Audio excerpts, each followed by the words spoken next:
My name is Kyle, and I am an urban explorer.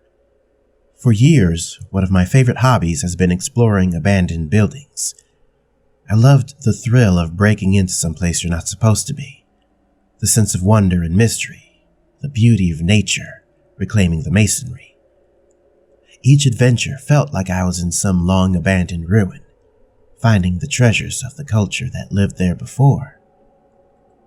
I couldn't tell you when or how I got into the hobby, but I know that it probably started with the Night Hospital, an asylum for the mentally retarded, their words, just a mile from my house, closed many years before I was born.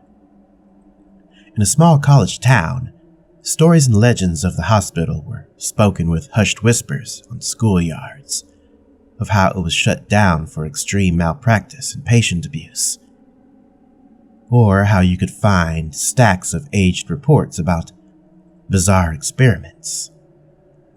And of course, there were dozens and dozens of claims of hauntings. But lest any child think of exploring on their own, the stories would always end with one ominous warning. Never, ever go into the morgue. Living so close, I had the opportunity to check out the hospital many times over my childhood.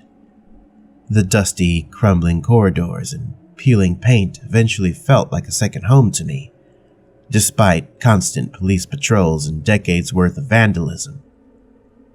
Over the years, I managed to create a pretty sizable collection of photographs and mementos, some of which I'm sharing in this post. I became familiar with every nook and cranny, every hallway and staircase. I came up with nicknames for the various rooms. The dentist's office was the one with a decrepit x-ray machine, right next to the blue room, a recessed office with painted windows that bathed the room in an eerie blue light. Downstairs lay the crypt, a dirt floor basement adjacent to the boiler. After spending so much time in the building, I had my doubts about its haunted status. I heard noises every now and then, a creaking door, muffled footsteps. But being the skeptic that I am, I always dismissed these as a trick of the mind. And if there were ghosts lurking in the shadows, at least they never caused me any harm. Still, no matter how far I explored, or how rational my thought, I always remembered the warnings. Never, ever go into the morgue. I had been near it, seen the door. Located down in the basement, the morgue door stood ominous, its paint faded and hinges rusting. Every time I walked by, I felt a deep temptation to grab the handle and slowly, carefully, take just a quick peek inside. It was, after all, the last uncharted corner of this vast ruin, and my curiosity almost got the better of me several times. But when I would extend my hand and gingerly reach for the door, I would be overwhelmed by a deep, inexplicable sense of dread. I tried to reason with it, tell myself it was only the stories giving this room a power over me, that it was only a room like all the others. Yet, I would find myself slowly backing away, some primal instinct warning me against my imagined dangers. I would not enter, but the morgue didn't care. It would wait, defiant, until the next time I felt like testing my courage. Last winter, everything changed. The snowy weather was giving me a terrible case of cabin fever, and looking for something to kill the tedium, I decided to visit the hospital for the first time in months. I packed my flashlight and crowbar and headed out the door. Strangely, I neglected to bring my camera with me, a decision that I now both regret and cherish. By the time I reached the hospital, the sun was just beginning to set.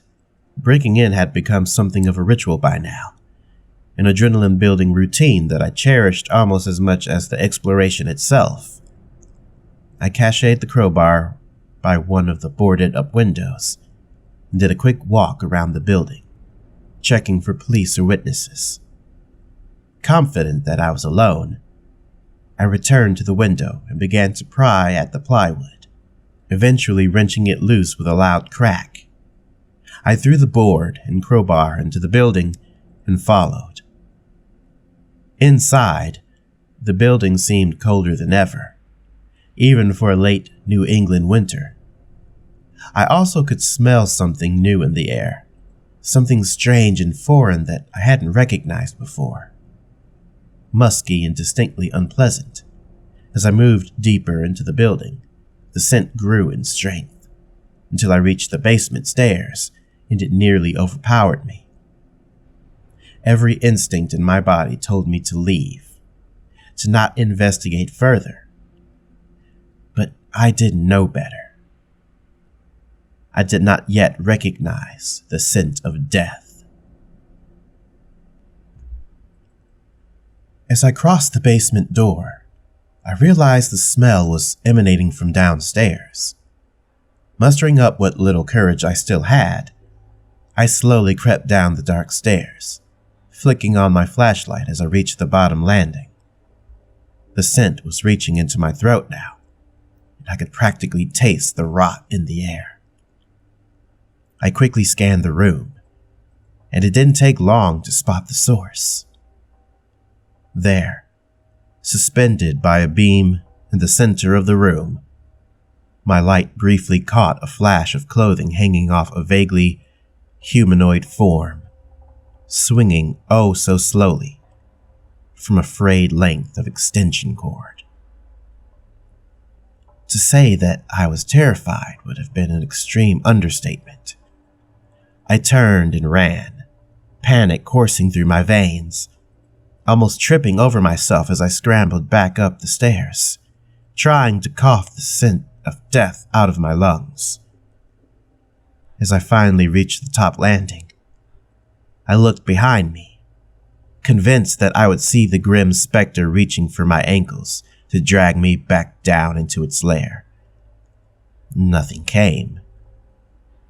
My mind reeled, unsure of what I had seen. Of course, with the reputation of the building, I would have sworn that it was some kind of ghost, a specter of some former patient that had met a grim end and wanted nothing more than to devour my soul. But as I caught my breath, rationality slowly took hold.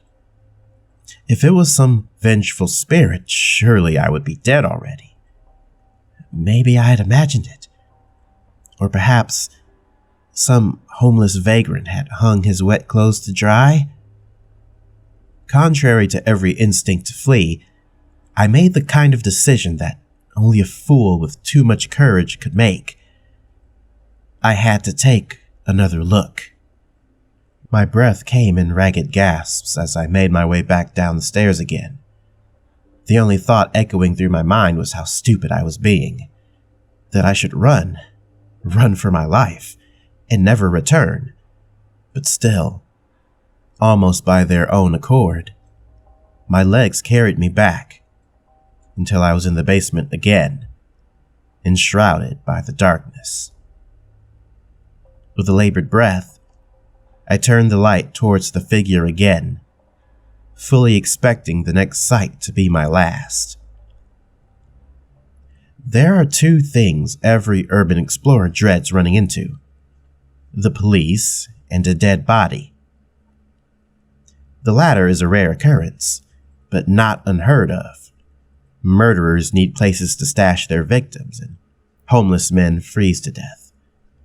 Every time I went to a new ruin, I ran the risk of discovering one, slim as the chance may be. Today, my luck had run out. I stood frozen to the spot, eyes transfixed on the corpse in front of me. He had been there for, I assumed, a month or two, and the cold weather kept the body in fairly decent shape. There was some evidence of rot, most noticeably in his face, but I could still make out his slack, depressed expression. His clothes were filthy, but the grime was deep set, long before whatever circumstances brought him here.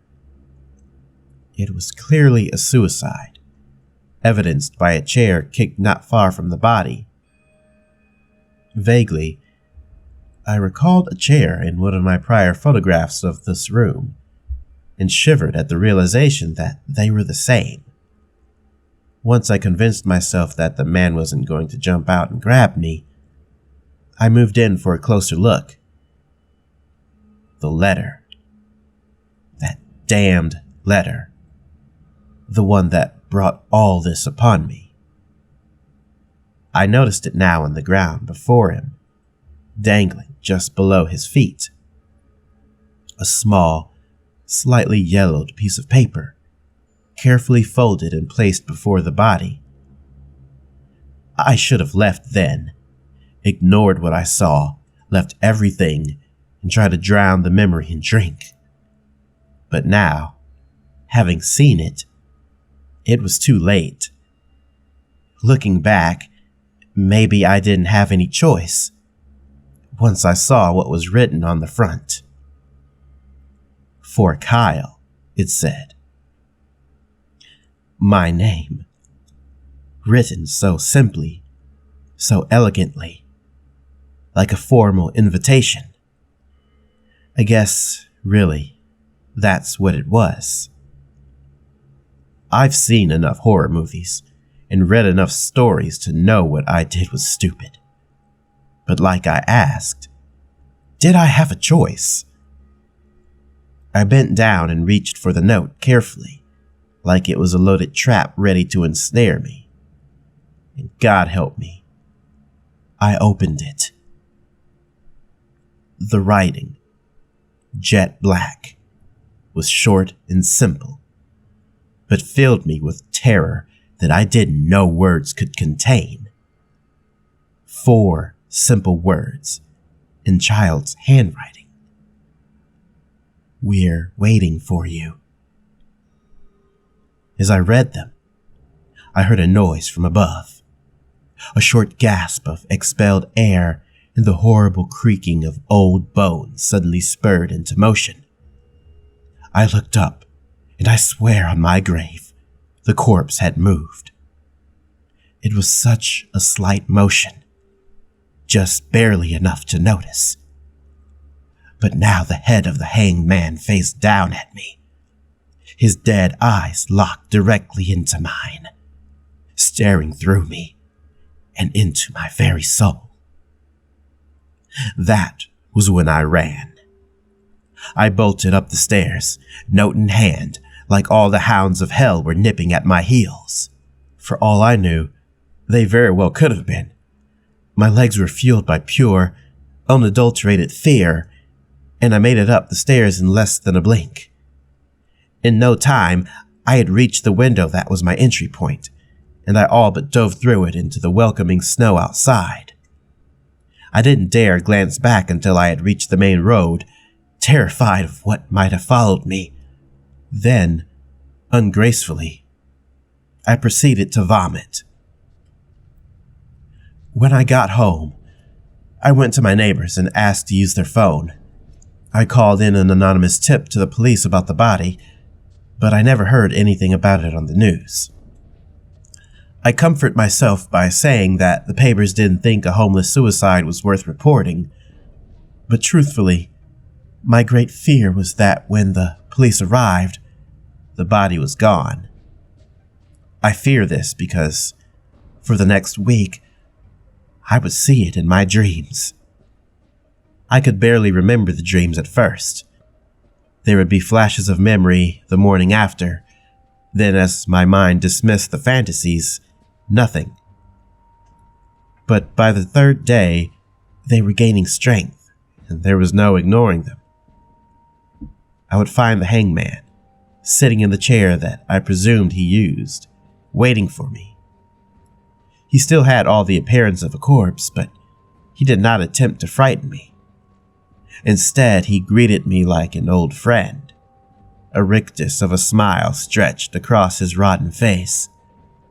It didn't matter how cheery he tried to look, he still terrified me, and I would want to run, to put as many miles between us as possible. But in my dream, my body would refuse to obey, and I would walk towards him. As I drew close, he would usher me past, down the hall in the old hospital. Each time in the dream, I would walk further and further, never reaching my destination, but I could sense it. The absolute dread that only one place in the world could cause me, growing with each step. On the 7th night, my fears were confirmed. At the end of the hallway loomed the morgue. On the last night, I woke in a sweat, mind addled, but my decision made. There was only one way to end the dreams, to appease the hanged man.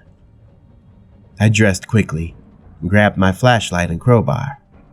That night, I walked towards the night hospital like I had so many times before, not knowing if I would ever make the walk home again. The building loomed in the distance, as dark and foreboding as it was the first time I broke in as a child. Tonight, there would be no ritual, no safety checks for police or guardsmen.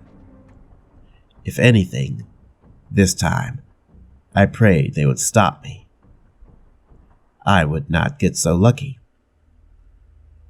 I entered through the same side window, still unboarded from the break-in prior.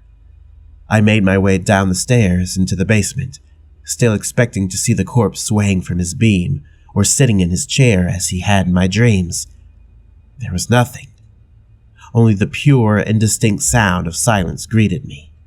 Slowly, I made my way down the hall, fear and determination fighting against each other, wearing against me with each step. I could hear nothing but my footsteps and my own heartbeat pounding against my ribcage like it wanted to leap from my chest, until finally, in the darkness, it stood before me, just out of arm's reach. The door. The door that guarded the morgue. Then, without warning, my flashlight flickered and died, leaving me in darkness more absolute and terrible than I could have imagined. Darkness and silence. Then finally, a sound. The door opened.